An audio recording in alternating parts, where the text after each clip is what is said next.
Okay, so for the next example, we have here a simple beam has a span of 10 meters and supports a superimposed uniformly distributed load of 20 kilonewtons per meter. So you have the properties of the wide flange being utilized. W 450 by 70. You're given the cross-sectional area, width of the flange, thickness of flange, total depth. You have the moment of inertia about x, moment of inertia about y, thickness of web, and the weight per linear meter of the wide flange section. Okay, so your objective here is to determine the average shearing stress, the maximum shearing stress, and the shear stress at the web flange connection. Okay, let's begin with your average shearing stress. Okay, so for you to calculate for your average shearing stress, you need to determine first your maximum shear. Okay, so for that, let's have first your schematic diagram. So you have here a beam which is 10 meters in span, and then it is subjected to a 20 kilonewton per meter load. Okay.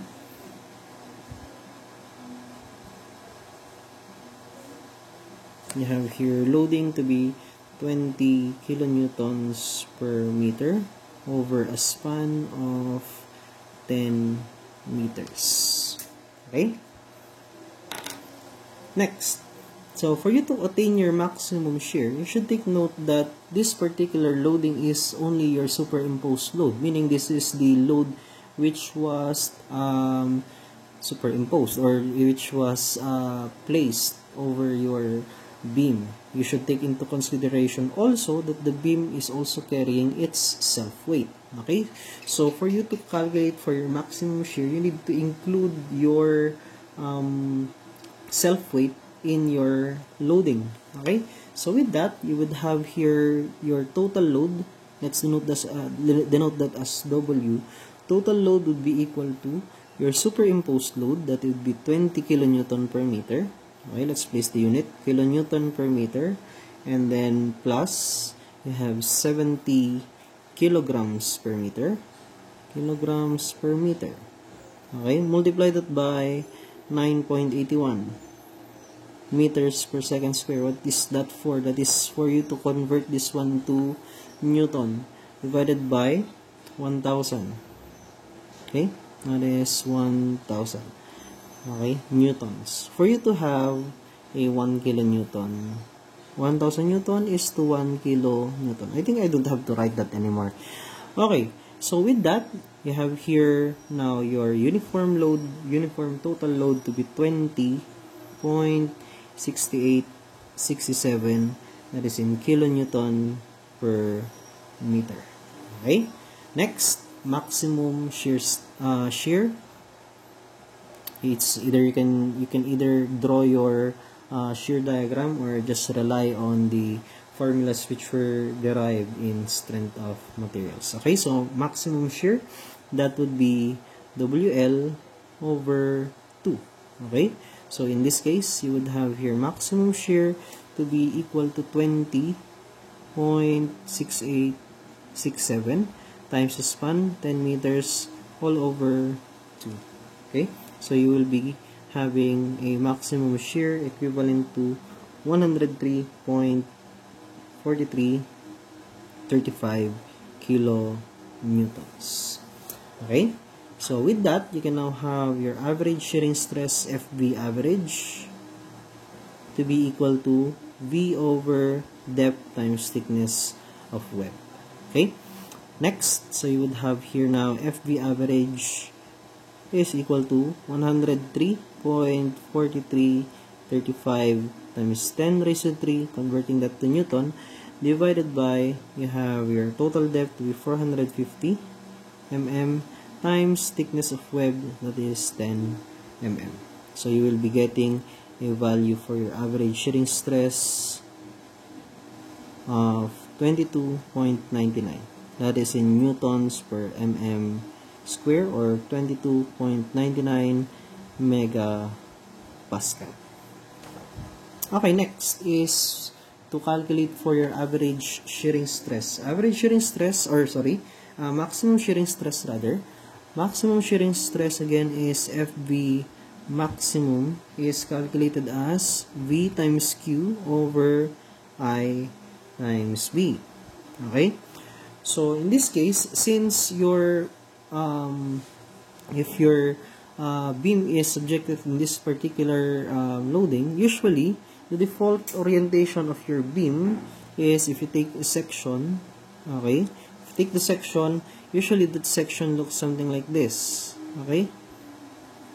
Ibig sabihin or meaning, your load is, if you try to take a look at it on this particular direction, your load is on this direction, meaning the moment of inertia being utilized is Ix. Okay, so basically, in this formula, the moment of inertia to be utilized is Ix. Okay, and then maximum shearing stress can be found at the mid-height of your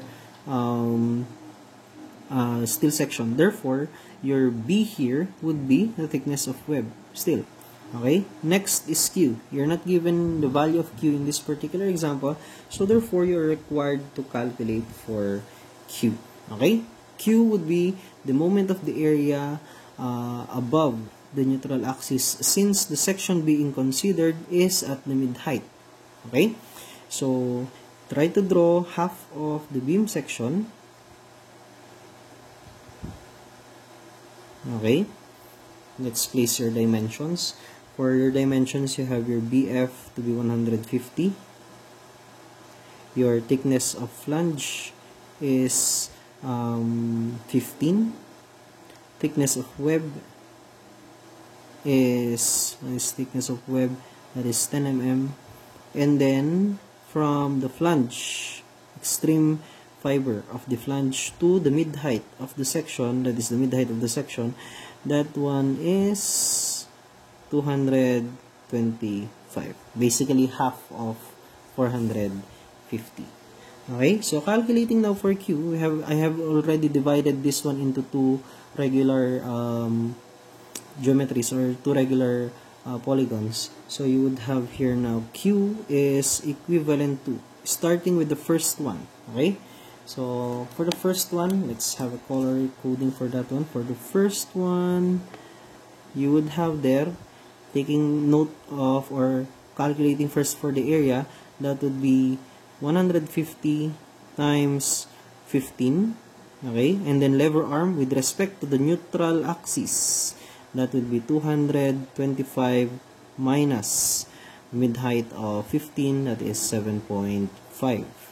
Next, plus. Okay, plus is, next color would be this one. For this particular part, okay, you would have here area first, that would be 10 times the height would be 250. Height which I am talking about is this height, so that would be 250 less 15, so that would be how much? That would be 210, and then lever arm would be 210 divided by 2. Okay, so you would have now Q is equal to 709,875. That would be mm cube. Okay, then for your maximum shearing stress, you can now calculate for your maximum shearing stress. FV maximum is now equal to, you would have there V 103.4335 times 10 raised to the 3 times Q, that is 709,875 all over I, you're given I, that is 274.7 times 10 raised to the 6 times B, 10. So you would have now your shearing stress FV maximum to be equal to 26.7291 newtons per mm square. Okay, next is to determine the shear stress at the web flange connection. So basically, you would be dealing with the shearing stress at this particular point. Okay? So for this particular point, basically what will change here is your Q and what else? And your B. Basically at that particular junction, okay, if you try to magnify this one, try to magnify the junction of the web and the flange. You have here your junction. B here, or B on this particular formula, can be the width of, or the thickness of the web, or B can be the width of the flange. That would be BF. Okay? So therefore, if you try to calculate for the shearing stress at that particular point, you would have two answers. Okay? So before you go to that two answers, let's again recalculate for Q here. Now, since you would be excluding your flange in this particular section, then your Q now is calculated as 150 times 15 times 225 minus 7.5. That's all. So Q now is equal to, okay, let me calculate this one. You would have 48,9375. That is in cube. Okay? Next is to calculate for the shear at the junction of the flange. So you would have here FV. Let's denote the let's denote your shearing stress at the junction. FV1 if we will try to utilize TW, and then FV2 if we will utilize BF. Okay? So FV now is equal to 103.4335 times 10 raised to the 3. Okay? Multiply that by 489,375 divided by, you have your moment of inertia to be 274.7 times 10 raised to the 6. Utilizing the thickness of web, you would have there 10. Okay? So you would have FV1. Okay? Next is FV2. Utilizing the width of the flange.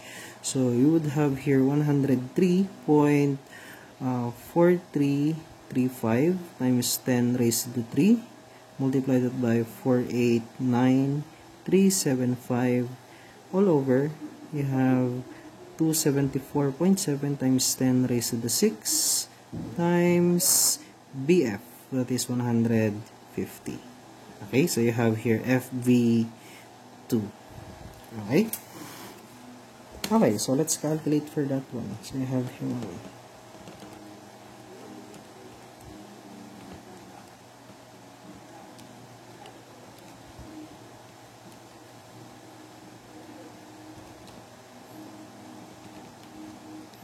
so for the first one, you have here 18.4265. And then for the second one, you have, let's edit this one, 150. You have 1.2284. Okay, now since you have those answers, you have here your maximum shearing stress, your shearing stress at the junction, you have two values. Now if you try to draw a diagram which describes the amount of shear present in your section, okay, so let's have your section.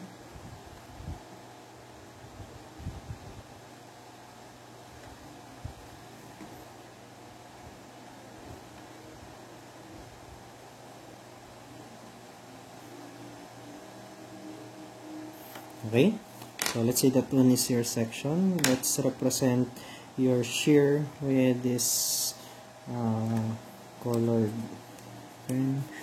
You have here, if this one is your zero shear, okay, of course you would have zero amount of shear at the flange.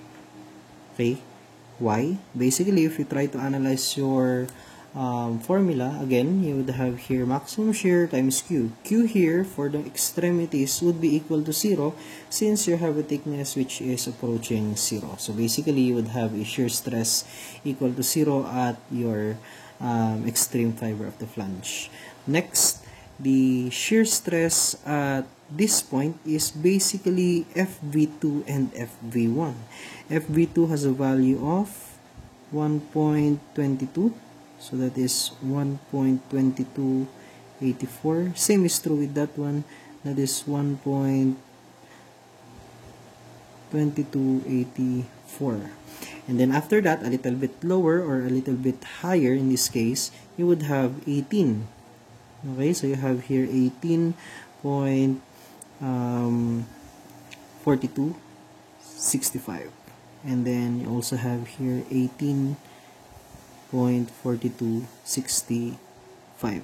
Okay, and then at the mid height, you would have your maximum shearing stress, which has a value of 26.7291. Okay, so if you were to write the diagram or draw the diagram which describes the shear present in that section, you would have this one as your diagram. Okay, so that one describes the shear present in your section. Alright, so if there are any questions, just write it down in the comments below.